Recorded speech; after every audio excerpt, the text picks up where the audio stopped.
Yo, Big Raw. In the building. Big Raw. Yo, Trap Over Trinity, baby. You already know what it is.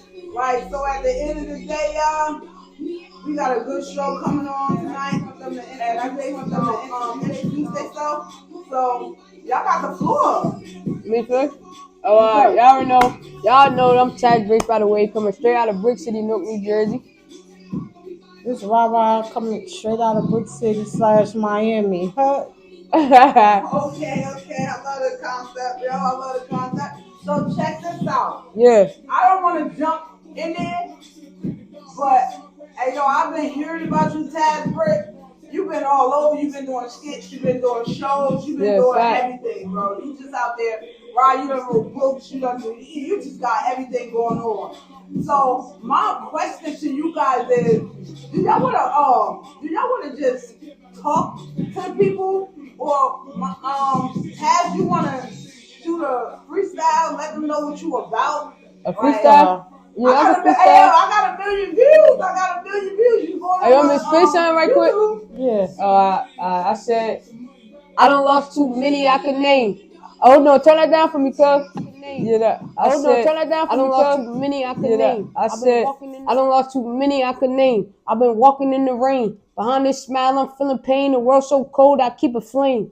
Thought about beat her ass the other day. Been a while, you been away. Wish I could just see his face. Still ain't make it to his grave. Bullet turned his life around. Hate I lost him to a cage. But every Sunday he in church. And I smile because he saved. I feel sad and I feel rage. I lost Sticky chasing fame. He just wanted to see a show. Now R.I.P. beside his name. He just wanted to see me blow. Now every day I'm feeling strange. Shout out Lee, always big bro. Know I do it for the game. I'ma buy a chain for all them nights that I've been feeling pain. Shackles turned to Audemars. No more cop cars. I'm in a range. I ain't crashing out. I'm cashing out and staying in my lane. I've been to myself, away from lanes. I'm done playing games. All them losses turned to lessons. Could have turned me insane. Should have kept my ass in college, but instead I chose the game. Yeah. Hey, yo. They didn't catch that in part. She chose the game. Hey, yo, Didn't we all chose the game, though? Word. And then, like, fast forward, you be like, damn, why I do that? Like, feel me? When it's too late, you be like, damn, bro. So, Taz, let them know what you doing today after you change the game. Is it going to be the same or is it going to be lame? Nah, shit or different could it be now. tame? Yeah, shit different now. You know, everything legal. You heard we getting money. I'm working 9 to 5, about to sign a deal. You know, my first deal. You know what I'm saying? So, you know, it's really just an opportunity. You know what I'm saying? I got the opportunity to chase my dreams, make shit happen, you know what I'm saying? So that's what we doing, though. We acting, you feel me? I'm waiting for my cousin. She keep playing. I'm waiting for her to shoot this movie. She bullshitting, man. But for real, niggas out here writing. My cousin out here, like, you feel me? And I don't just speak for myself, like, you feel me? Just like a group, like a team shows, like, well, one doing, though, we all doing. Like, niggas out here writing movies, directing movies, acting in movies. You feel me? We doing music. They doing a podcast. Like, you feel me? So niggas just came home and just on like a straight and narrow path. You feel me? Word. You want to say something, Rob? I don't know. I'm all over the motherfucking place. You know what I'm saying? Like, yeah, tell them I'm your doing journey. The exact same thing on my journey. Right. You know, I'm writing books. You know, again, I like to express my pain. You know, like now it's a game. Yeah. Or could it be a game? Nah, ain't no fucking game. Nah, like, this is a life lessons for me. You know, my experience is my best teacher. So I'm just out here. I'm just exploring the world, see what the world got for me, and what you got for the world. Yeah, what I got for the world. Right. Absolutely. Right. You got a lot for the world. Yeah. Right. Your legacy, your mark. Yeah. Ready for you. Yeah, because Rara crazy, yo. Hey, yo, the world ready. She got a lot to offer. Yeah, I definitely do. Nah, word. No girls, though. I don't got shit to offer no woman. No, not at all. Nah, we but you know what? Over here. I want to give it up, you know, like, to this non-follower named Tasha Raven and shit. Thank you for the support. We need you. Keep supporting Tasha Raven. Who is Tasha Raven? It's a non-follower, but she always on the page, so I gotta shoot her out. Right? Right? Yeah. Fact. Give her a shout out. Yo, shout out to Tasha. You heard? Niggas appreciate the love for sure. Make sure you say Raven. Tasha Raven. Hey, shout out to Tasha. Yo, who is Tasha Raven? I don't know. A supporter, you heard? A supporter. Hey, all right, well, shout out to Tasha Raven. You know what I'm saying? Shout out to Tosh, you heard? For real. All right, I got a question. My first question is, where were you mentally and emotionally when you were in the streets? Ooh. Damn. Oh, you want me to go first?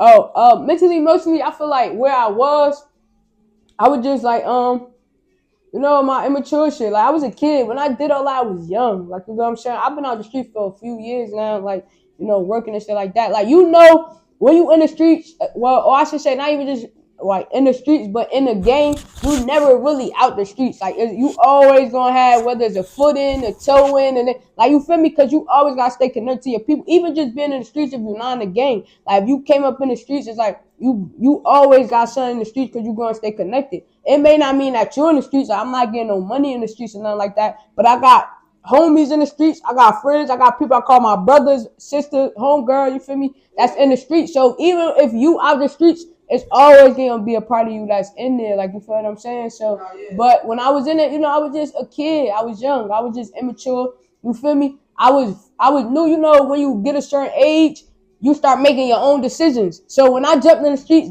that was when my mother, I was, you know, a teenager. So my mother was allowing me to make my own decisions, but she just didn't know the decisions I was making. She didn't know I was selling drugs years later. I was been trapped before my mother found out. You feel me? So that's really where I was at. No. What you gotta say? Oh, mentally, when I was in the street, I was really getting that money. Mentally in the streets, emotionally, I love the women. You know, like I ain't gonna even front. Like I love the motherfucking woman. You know, so again, it came with the lifestyle, with the fame, the cars, the money, the jewelry. You know, emotionally.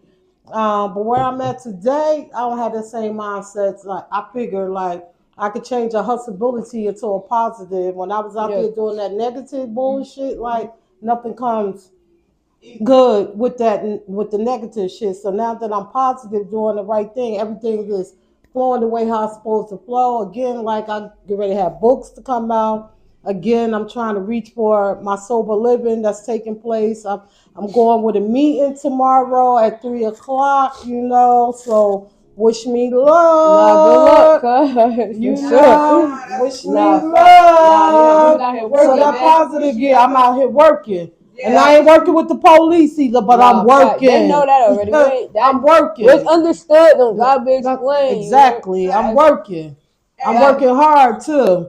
I'm working hard for my sobriety. I'm working hard. Yeah, y'all. It be boring. I be smoking by myself. That should be ass. Like they want to be sober and shit. Like what? Where they do that at? It's 2026. No, I'm talking about when I'm with y'all. When I go out with y'all, I'm talking about. We some boring. I ain't calling no bitch to my house. I live with mommy. I gotta get my own shit. I ain't bringing no bitch to mommy house. Them days is over. Look, we going straight to the telly. Like fuck. It's not going to mommy house. When you do that, have a bitch in your house, make sure they match your fly. The stability, being independent, credit-wise, you know, make sure they ain't doing no negative bullshit to pull you back where you was at, you know, because you got some of these motherfuckers that's out here will love to take your joy away from you. So you got to be careful of that also, too. Nah, for sure. All right, look. Next question is, what pulled you into that life in the first place? Survival, pressure, or lack of options? Well, for me, I ain't gonna lie, y'all. Like I told you, I was a kid, and my job before I started selling drugs, I had a job. You know, in Nook, Nook got speedy, so I was working since I was 13. But when I was 16, when I started trapping, I had a real job. I got Dunkin' Donuts. You heard? And I ain't gonna lie, bro. It's like what I was making in a week. Once that first little dose of, I was making that in a day. And I'm a kid. I'm 16. Of course I'm going to make the wrong decision. I'm a kid. Like, I'm not grown. Like, you feel me? If I'm a kid and if I'm getting $250 a week and I make that same $250 in one day, that's mine, not the plug or nothing. After I pay my plug, I got $250 profit.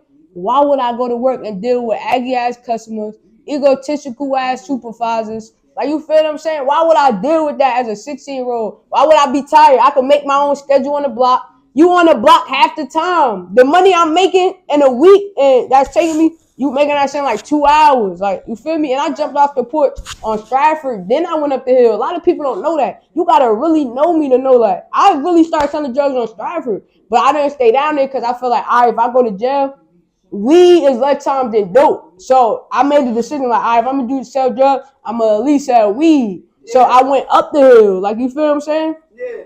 But mommies, so I started. When you went up the hill, where you went up the hill at? To 11th. That's why, you know, I was.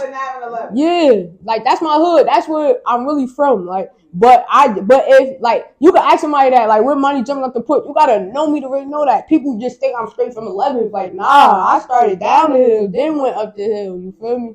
Oh, all right. So Ra. Yeah. Same question that apply to you.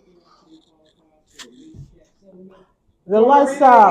Yeah, you can read it again. What pulled you into that lifestyle in the first place? Survival, pressure, or lack of options? Nah, it wasn't no lack of options. It wasn't no lack of survival. It's because I was always a spoiled child.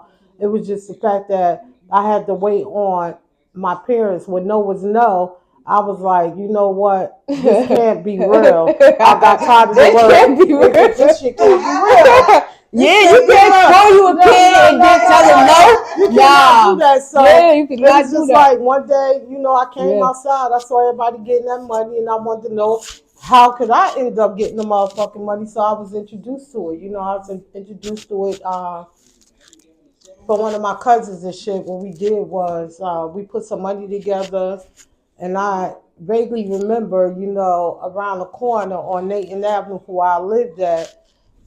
The person was taking everybody up to New York and Union Chancellor Avenue. And I was like, you know what? I'm just getting off from Burger King and I save all my motherfucking checks. So let me see what this shit really about, you know? Right. So I went up to New York and I came the fuck outside. And once that shit was crazy. What back then? Especially back then. See, that wasn't my era. That was to get money era. A bottle back then was $20. You know, so you thinking about 10 bottles, 10 bottles, $20. You know, I'm making $200 a clip, so why not? You know, like see, by the time I even got in the game, by the time I even got in the game, clips, niggas was doing $50 clips. Yeah. I never sold a $200 clip in my life. Let me tell you, when I dope wasn't even $10. Dope was $7 when I jumped off the porch. It was when I jumped off the porch.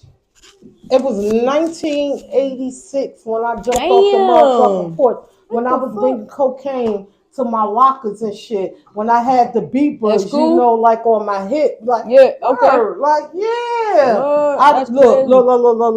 Once you beat me, I was up out of school. Like, you know what? I was leaving school too, especially once I got cut in the basketball team. What? I'm grown now. Bro, Wadi cut me. First off, let's keep it real. Wadi didn't like studs. She didn't like dressing like studs. That's why if you notice, bro, hit me out. I swear to God, actually, people in my bro, hit me out, cuz. He love me. Yeah, but by the time we got in there, she wasn't rocking with that shit. Like, Wadi wanted us to dress like females. So my junior year, like going into senior year, that's when I started dressing like a dyke. She cut me, but she tried to say it was for another reason. Even the assistant coach, it was like, nah, Ms. Watson, I told you. She really cut me senior year, cause I started dressing like a dyke, bro. I swear to God. Ask anybody while Lee and them, that's why they started dressing like that once they graduated. Because Wadi didn't like that gay shit. Ask Wally, bro, you can ask people on that team. But that's what we used to say. That's what we used to say. Like, you're gay. So how you just, I swear to God, bro. But when I jumped off the porch, anyway, I swear to God, bro. You know, like, I was the only female that originated Union Chancellor Avenue back in that day. There wasn't no females outside. Yeah, original OG. Rah. Yeah, y'all heard it. The fame. I brought the lifestyle to Union Chancellor Avenue. Ooh. I was the only female that was out there getting that real. And I think that's what our cousin Javon be out there. Probably not no more, but I think that's where he from. Not to be glorified, but it's the truth, though. I was really getting that money. So how do you feel about the death that happened over there on Chancellor Avenue, where you used to get money at, with the little boys that got killed?